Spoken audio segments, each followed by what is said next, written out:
नमस्कार, स्वागत है आपका मुद्दा आपका में। मुद्दा इस बात का है कि देश में जो कृषि का ढांचा है वो कैसे मजबूत हो। मुद्दा इस बात का है कि देश में जो एग्रीप्रेन्योर हैं वो किस तरह से आगे बढ़ें। मुद्दा इस बात का है कि कृषि में नवाचारिता कैसे ज़्यादा से ज़्यादा बढ़े।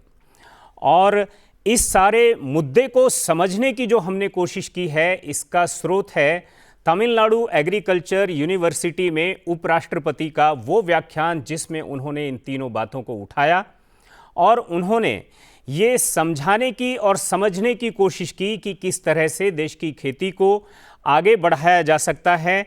MS स्वामीनाथन के जो सपने हैं, उन सपनों की जो खेती है, उसका जो भविष्य की खेती है वो किस तरह की होगी, किस तरह से वो दिखनी चाहिए और किस तरह से देश में फूड सिक्योरिटी से किसान समृद्धि तक का रास्ता तय होना चाहिए।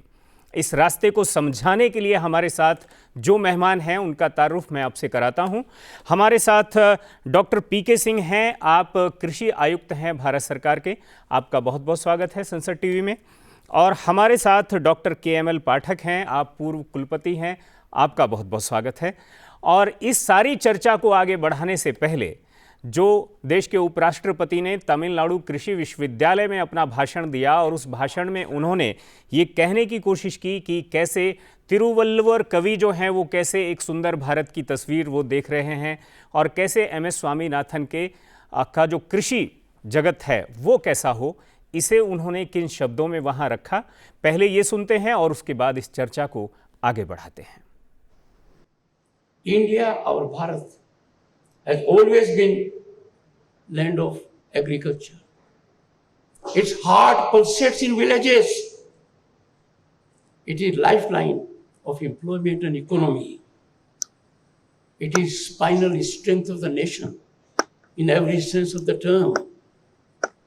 And let me remember, in this sacred land, the role of the farmer was taken to a high level by great poet, Saint Tiruvalluvar, commonly known as Valluvar.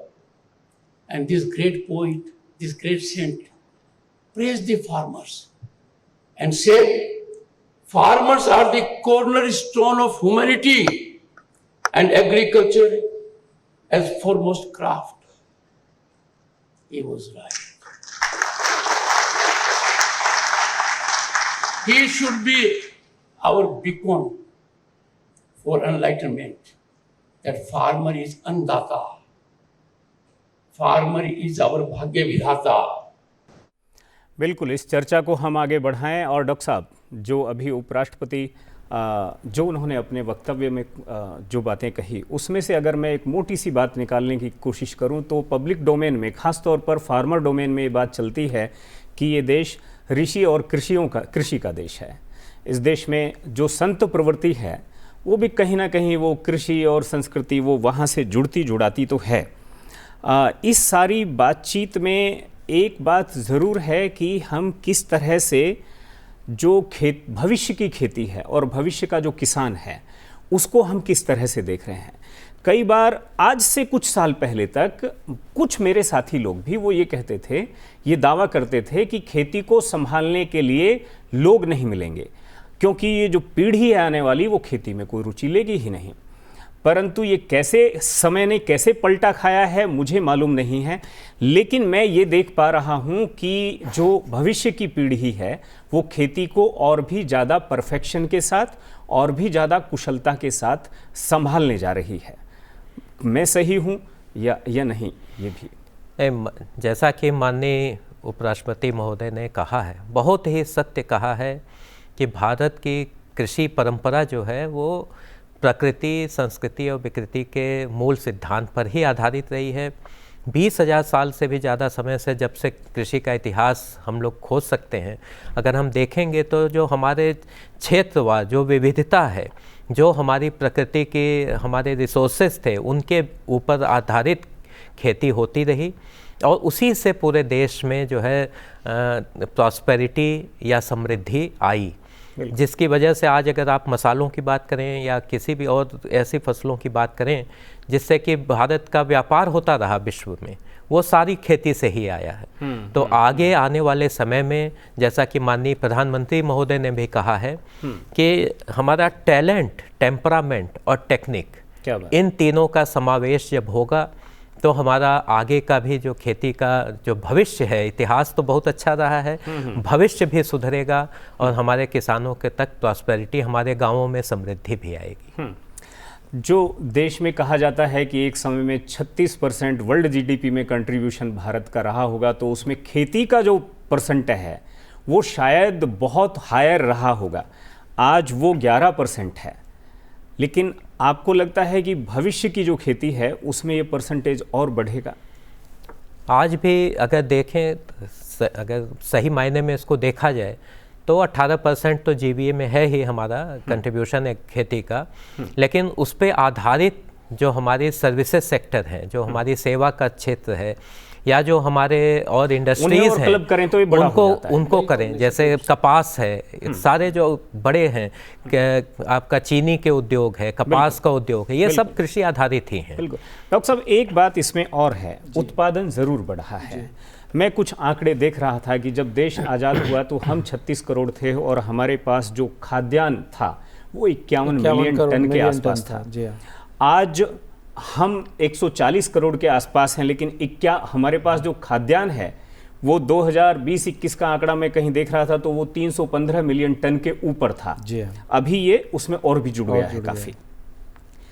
और इस दरमियान जो देखा जा रहा था, रफ्तार किस गति से बढ़ रही थी कि हम जो आबादी है वो बढ़ रही थी 4 गुना रफ्तार से और प्रोडक्शन बढ़ रहा था 6 गुना रफ्तार से, बल्कि 8 गुना, बीच में 8 गुना भी हुआ है ना। कई बार उसने बहुत बहुत हाइप लिया जी। तो ये सब किस बात का परिणाम था? क्या अंग्रेजों की कृषि नीतियां स्वतंत्र भारत के सरकार की कृषि नीतियों से बिल्कुल उलट थीं और इतना ज़्यादा वो एक तरह से किसानों का दोहन, शोषण कर रही थी कि इसमें इतना बड़ा गैप दिखाई दिया? बिल्कुल आपने सही कहा, और मैं इस बात को भी दोबारा कहूँगा कि जो अंग्रेज़ों की नीति थी हमारे देश को किसानों के लिए वो नहीं थी। ठीक। वो अपना पेट भरना चाहते थे, उस पैसे को वहाँ ले जाना चाहते थे, अपने देश ले जाना चाहते थे, और हमारे देश के किसान को खुशहाल रखने का उनका, मैं इसको मानता हूँ। मैंने इतिहास भी पढ़ा है, मैं एक कृषक परिवार से आता हूँ, लेकिन अभी आप देखेंगे पिछले 10-12 साल से आप देखेंगे कि हमारा मुख्य उद्देश्य ये है कि किसान किस तरह से खुशहाल हो। और जो उत्पादक की आप बात कर रहे हैं, ये इसलिए हुआ है कि हमारे देश में हमारे जो किसान हैं और किसानों के साथ जो हमारे वैज्ञानिक हैं, कृषि वैज्ञानिक हैं, इन्होंने मिलकर, इन दोनों का योगदान है। ये जो उत्पादकता आप बता रहे हैं, इस उत्पादकता को खाली किसान नहीं, किसान को नई तकनीक, नए, साथ ही साथ तीसरा जो क्षेत्र जुड़ा वो सरकार का था।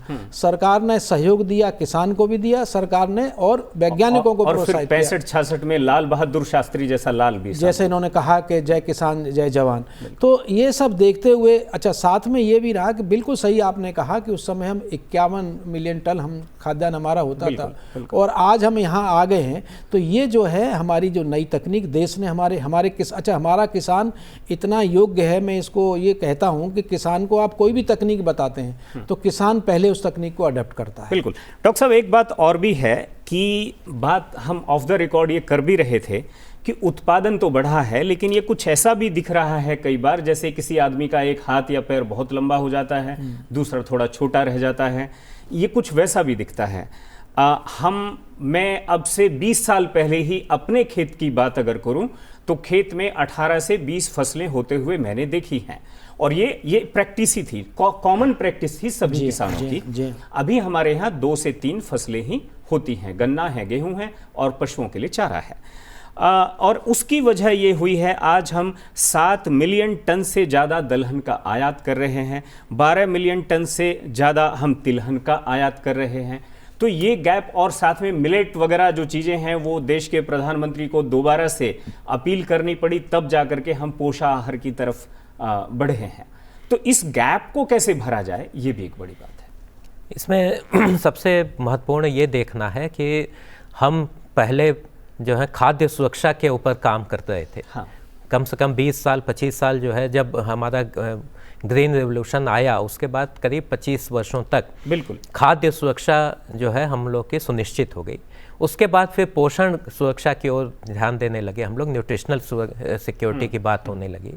और आज जो है उत्पाद कई तरीके के एक्सपोर्ट, निर्यात से लेकर के भारत में कंजम्पशन पैटर्न देखते हुए जो हमारी पब्लिक की डिमांड है, जो हमारे उपभोक्ता हैं उनकी क्या मांग है, उसके हिसाब से भी अब नए नए, इसी का सबसे बड़ा जो ज्वलंत उदाहरण वो ये है कि आज जो है हमारी बागवानी फसलों का उत्पादन जो है पूरे भारत में जो खाद्यान्न फसलें हैं उससे ज़्यादा हो चुका है। 350 मिलियन टन के ऊपर हमारा बागवानी फसलों का उत्पादन है, जबकि 330 मिलियन टन के करीब हमारा जो है इस समय खाद्यान्न उत्पादन है। और ये दिखाता है कि हमारा पोषण सुरक्षा के जो रिक्वायरमेंट्स हैं, जो हमारी पोषण की रिक्वायरमेंट है, जो हमारी पारंपरिक थाल था जिसमें कि प्रोटीन भी था, कार्बोहाइड्रेट भी था, विटामिन भी थे, सभी थे, वो अब दूसरे सोर्सेस बदल गए। हमारे एनिमल उत्पादन जो है, जैसे दुग्ध है, अंडे है, मछली है, और भी तरह के जो इस तरह के उत्पादन हैं, उनका उत्पादन भी बहुत ज़्यादा बढ़ा। और हमारी बहुत सी रिक्वायरमेंट जो शायद पहले केवल दाल से प्रोटीन मिलता था, आज एनिमल सोर्सेस से भी, अंडा है या इससे भी मैं थोड़ा सा फिर 20 साल अगर बैक में देखता हूं तो मुझे दिखता है कि गांव में हर किसान के खेत पर, चूंकि हमारे यहाँ ये वेस्टर्न जोन जो है इसमें आम, अमरूद, इस तरह के फल, शहतूत, ये थोड़ा सा ज़्यादा था, तो कोई ना कोई 1-2 पेड़ जो है वो ज़रूर हर खेत में किसान के यहाँ दिख रहा था। कुछ जगह बाग बगीचे भी थोड़े से ज़्यादा थे। तो वो जो डॉक्टर साहब कह रहे हैं कि कहीं पर किसी ने उसको एक कमर्शियल फार्मिंग के तौर पर अडॉप्ट किया, वो एक जगह हुआ, लेकिन उसका फैलाव जो है और बैलेंस वो उस तरह से नहीं है अभी भी। देखिए, एक तो मतलब क्या इसकी कोई मॉडलिंग हो सकती है? बिल्कुल हो सकती है। और देखिए, अब किसान जो है जागरूक हो गया है, इतनी नई नई तकनीक आ गई हैं, नई वैरायटीज़ आ गई हैं। आज हम सीड प्रोडक्शन में हमारे पास अच्छी नस्ल का, अच्छी वैरायटी है हमारे पास। अगर हम पशु की बात करें तो हमारे पास अच्छी नस्ल के, और जैसे डॉक्टर सिंह कह रहे हैं कि हमारा देश ही ऐसा देश है जहां डिफरेंट एग्रो क्लाइमेटिक जोन्स हैं। ये डिफरेंट एग्रो क्लाइमेटिक जोन के हिसाब से खेती होती है हमारे यहाँ, और ये सिर्फ हिंदुस्तान में ही है, सिर्फ भारत में ही है। तो जो आप कह रहे हैं, ऐसे मॉडल को रेप्लिकेट कर रहे हैं आज की तारीख में किसान जो है, चाहे उसके पास जोत कम है। आप देखें हमारे यहाँ जो गाँव में क्या हो रहा है, चाहे आप पश्चिमी उत्तर प्रदेश की बात करें या हम बिहार की बात करें या ईस्टर्न रीजन की बात करें, तो खेती थोड़ी सी लोगों के बीच में, परिवारों में क्योंकि बट गई है, लेकिन वो भले ही जोत कम है, लेकिन आज किसान ये चाहता है कि मैं जो खेती करूं वो अच्छी जो है वैरायटी मुझे मिले, अच्छा उससे दाम मिले, साथ ही साथ जो क्वालिटी है, क्वालिटी के ऊपर आ गई है बात। अब जो है आप मार्केट में जाते हैं, आप खुद देखते हैं कि आपको अच्छी, अब आप देखिए सीजन आ रहा है आम का, अब आम की बहुत सारी वैरायटी हैं, लेकिन आप क्वालिटी पसंद करना चाहते हैं। तो किसान भी चाहता है कि अगर मैं बढ़िया क्वालिटी का फूड पैदा करूंगा या बढ़िया फल पैदा करूंगा तो मुझे उसके दाम ज़्यादा मिलेंगे। एक बात ये भी है कि जब हम किसी उद्यमिता को अडॉप्ट करते हैं तो उसकी एक एसओपी होती है, और वो एसओपी अभी हम अपने किसानों तक उस एसओपी को नहीं शायद पहुंचा पाए हैं कि एक किसान जो है उसे हम ये एक स्टैंडर्डाइजेशन हो सके कि हाँ, खेत है तो उसमें इतने % में फल होगा, उसमें कुछ 5% में वेजिटेबल होगा, उसमें कुछ में मिलेट होगा, कुछ में उसमें डेयरी सेक्शन होगा, कुछ में उसमें जो है अन्न, तिलहन, दलहन, ये इसका एक हम कुछ उस तरह से नहीं कर पाए। अगर हो रहा है तो पूरा 99% में गन्ना हो रहा है, या कहीं पर केवल गाजर ही गाजर कर रहा है, या कहीं पर कुछ कर रहा है, इस तरह से नहीं, ऐसा नहीं है, ऐसा नहीं है। आज बहुत सारे ऐसे किसान हैं जो आप जिस मॉडल की बात कर रहे हैं, बहुत सारे किसान ऐसा अपना रहे हैं। देखिए, अब जो है पहले जैसे पहले होता था कि खेती के साथ साथ पशुपालन भी करता था, आज किसान जो है पशु के लिए चारा भी पैदा कर रहा है। पशु जो है, वो जो किसान है वो ये चाह रहा है कि मुझे थोड़ी सी सब्जी भी उगाऊं, मैं थोड़ा हरा चारा भी उगाऊं, मैं थोड़ी सी अपनी गेहूं भी उगाऊं। ये बहुत सारे किसान हैं, परंतु क्या ये सब किसान हैं?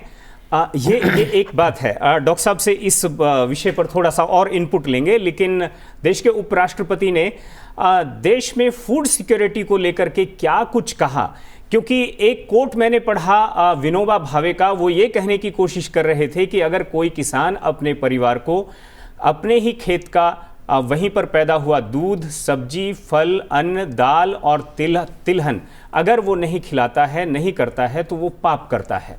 वो इसे इतना गहराई और इतनी बारीकी तक क्यों ले गए थे, इसे हम समझेंगे। उपराष्ट्रपति जी का एक और बयान इसी सारे संदर्भ में है कि खाद्य सुरक्षा को किस तरह से लिया जाए। We must move from food security to farmer prosperity. Farmer has to be prosperous.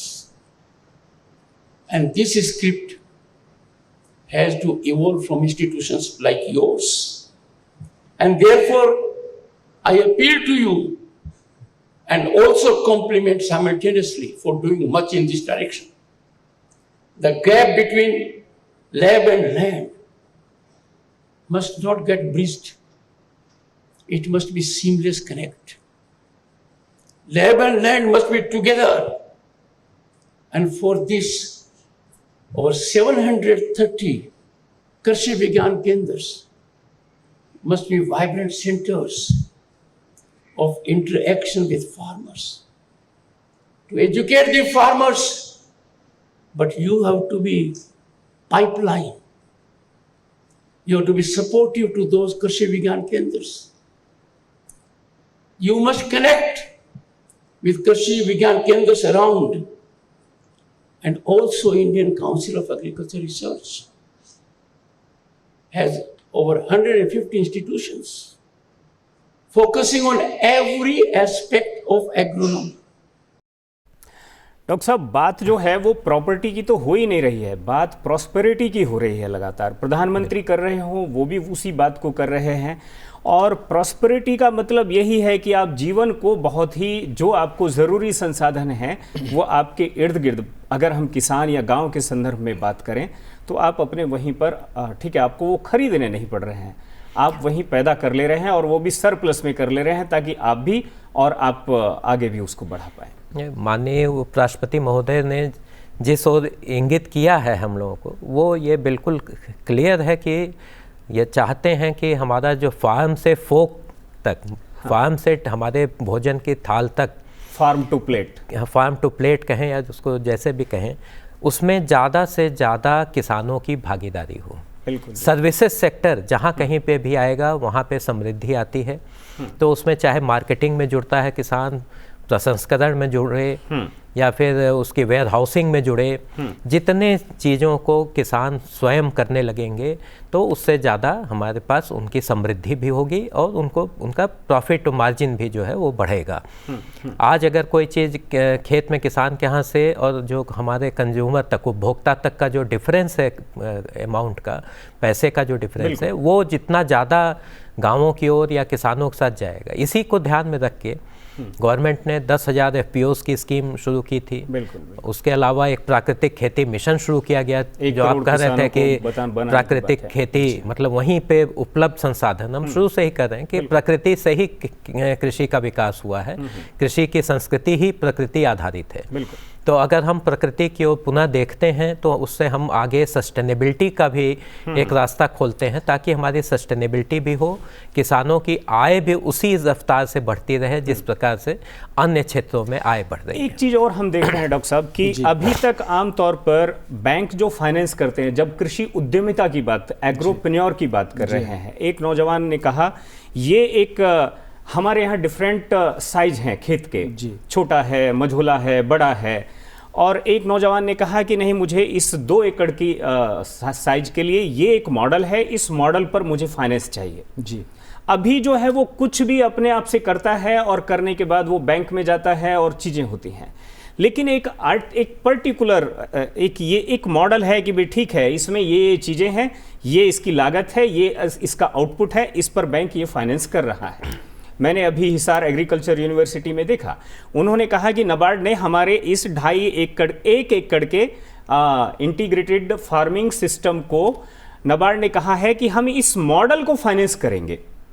ठीक है, तो ये जो खेती की मॉडलिंग है, ये मॉडलिंग जो है डॉक्टर साहब से भी मैं जानने की कोशिश करूंगा, लेकिन क्या अगर हम मॉडलिंग पर फाइनेंस करना शुरू किए और मॉडलिंग पर हमने जोर दिया कि भाई इसको एकदम एक्यूरेट करो, तो तब हम कैसे कहेंगे? देखो, 2 बातें हैं इसमें। एक तो है इंटीग्रेटेड फार्मिंग सिस्टम। हाँ। आवश्यकता ये है, सरकार इस समय ये चाह रही है, जैसे अभी पहले भी प्रश्न में आपने कहा था, किसान अपने खेत में सब कुछ करे, पशुपालन भी करे, खेती भी करे, बागवानी भी करे। तो इंटीग्रेटेड फार्मिंग सिस्टम के मॉडल जो है भारतीय कृषि अनुसंधान परिषद द्वारा, और अभी जो माननीय उपराष्ट्रपति जी ने जो बात कही उसमें उन्होंने इंगित की थी, कृषि विज्ञान केंद्र का भी जिक्र किया था। तो वो उनका कहने का ये मतलब था कि जो हमारी इंटीग्रेटेड फार्मिंग सिस्टम के मॉडल जो लैब में डेवलप हो रहे हैं, मीन्स जो हमारे वैज्ञानिकों के पास लैब से लैंड तक आने लैंड तक जाएं। तो और इसीलिए भारत सरकार ने अभी जो किसान को प्रॉस्परस बनाने के लिए भारत सरकार ने जो किसानों के लिए विशेष रूप से जो आपने क्रेडिट की बात करी, लोन की बात करी, ये सुविधाएं, और जो अपना इंटरप्रेन्योर बनना चाहता है उसके लिए वो सुविधाएं अवेलेबल हैं, ऋण उपलब्ध है उसके लिए। तो इसके अलावा एग्रीकल्चर इंफ्रास्ट्रक्चर फंड एक क्रिएट किया गया है, एग्रीकल्चर इंफ्रास्ट्रक्चर फंड इसीलिए है। लेकिन डॉक्टर साहब, ये थोड़ा एकदम क्लियर कट नहीं बताया गया है कभी कि भाई ये 10 तरह के मॉडल हैं, ठीक है, ये 2 कमरे में केसर की खेती करने का मॉडल है, या ये केसर के साथ में इंटीग्रेशन में मशरूम भी है, और इस टाइम पर ये फिर कॉर्डिसेप भी है। या मैं नहीं कह रहा हूं कि ठीक है कोई भी मॉडल हो सकता है कि ये हनी का ये इतने बॉक्स का मॉडल है, इसमें इतनी लागत आएगी, ये आउटपुट आ रहा है, ये आपकी ट्रेनिंग है, और ये जो केवीके हैं वो उसको चेक न करने के बजाय वो उसमें एक तरह से गाइडेंस, गार्जियनशिप, इस तरह से अगर चीजें आगे बढ़ें तो थोड़ा उसकी जरूरत है किसानों को। शायद कृषि के क्षेत्र में जो ये मॉडल का डेवलपमेंट होता है, ये एक सहज प्रक्रिया है। हाँ? और सतत प्रक्रिया है। बिल्कुल। इसमें हमेशा नई फसलें आती हैं। आज कमलम आ गया, कमलम का अगर आप देखें, ड्रैगन फ्रूट जिसको कहते हैं, उसकी खेती, उसमें ज़्यादा लागत आती है। अगर कोई किसान इतना है, उसको एंटरप्रेन्योरशिप है, वो चाहता है कि हम ड्रैगन फ्रूट की खेती करें या एवोकेडो की खेती करें, तो उसके लिए एकदम अलग मॉडल बनेगा। हाँ। अगर कोई ऑयल पाम, मैं सिर्फ यही कहने की कोशिश कर रहा हूँ कि ये जो मॉडलिंग है, ये मॉडलिंग शायद ये हो नहीं पा रही है उस एफिशिएंसी के साथ। आवश्यकता अनुसार उस पर रिसर्च किया जाता है। आप बहुत से रिसर्च ऐसा है जो कि आप सोच नहीं सकते कि आने वाले समय में क्या होगा। हाँ। किस तरह की खेती में किसान चला जाएगा। जैसे मान लीजिए आज ऑयल पाम का एक मिशन आया, हम लोग इसीलिए मिशन मोड में काम जब करते हैं, तो जैसे आपका डेयरी में है तो डेयरी में कामधेनु योजना है, वो ऐसी छोटी बड़ी मिनी कामधेनु, तो उसमें पता है कि यहाँ 10 गाय की डेयरी होगी कि 100 गाय की होगी, तो क्या खर्च आएगा। तो ऐसे मॉडल तो विकसित किए जा सकते हैं। लेकिन अगर कोई किसान कहता है कि नहीं, हम 1 एकड़ में हम खेती भी करेंगे, 2 गाय भी पालेंगे, तो उसका कोई ऐसा मॉडल आप इमीडिएट नहीं बना सकते। हाँ, उसमें उसको तकनीक बता सकते हैं कि आप ये अगर मक्का की खेती आप करते हैं तो आपको चारा भी मिलेगा, साइलेज भी बना सकेंगे और गाय भी पाल सकेंगे।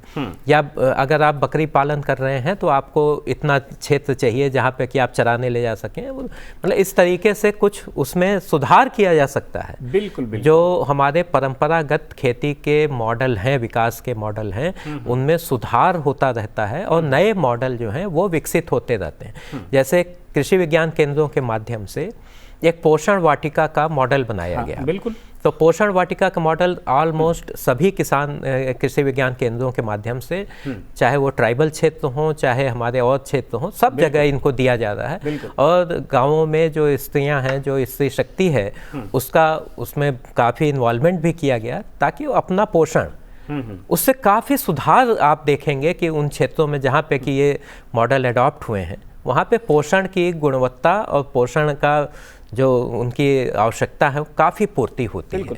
एक बात और देखने को मिली डॉक्टर साहब, जब मैं देश भर की कुछ यूनिवर्सिटीज़ में, तो मेरा भी जाना हुआ, वहाँ पर होता क्या है कि लैब में रिसर्च करते हैं साइंटिस्ट जी, और कुछ फाइंडिंग भी आती है और उस रिसर्च को सेल कर दिया जाता है किसी उद्योगपति को या किसी इंडस्ट्री को। क्या मैं मानता हूं कि एक किसान जो है उसे करने की कैपेसिटी में नहीं होगा जी।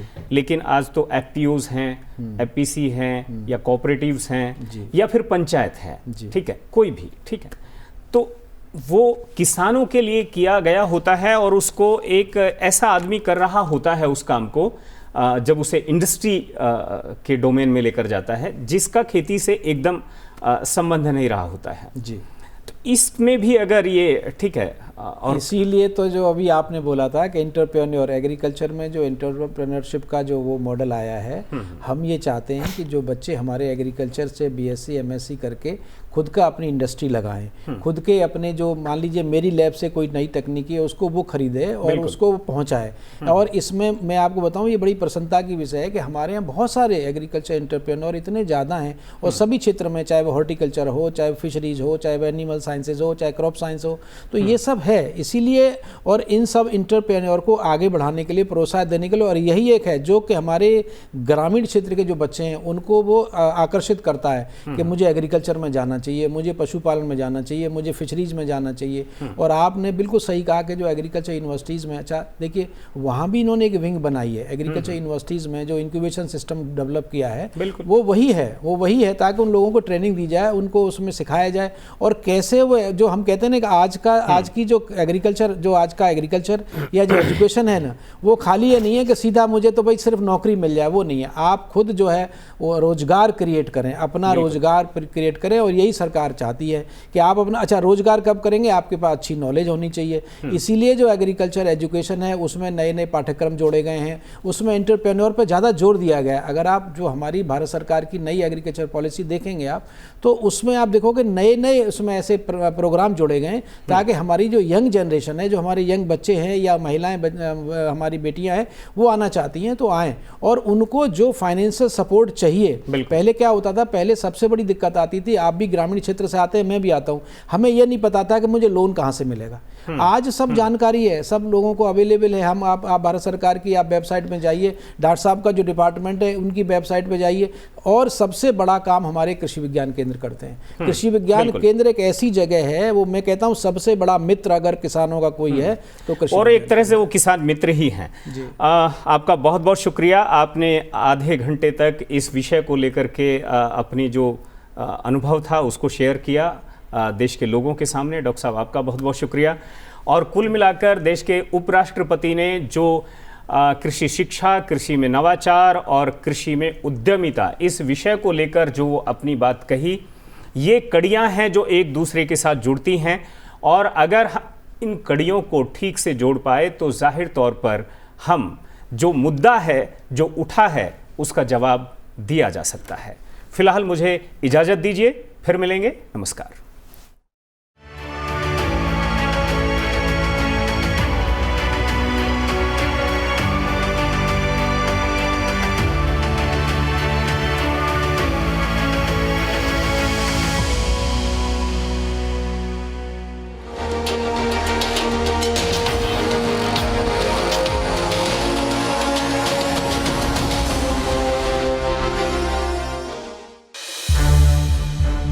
संसद टीवी के और भी प्रोग्राम्स देखने के लिए सब्सक्राइब करें हमारा YouTube चैनल और हाँ, इन्हें लाइक और शेयर करना ना भूलें।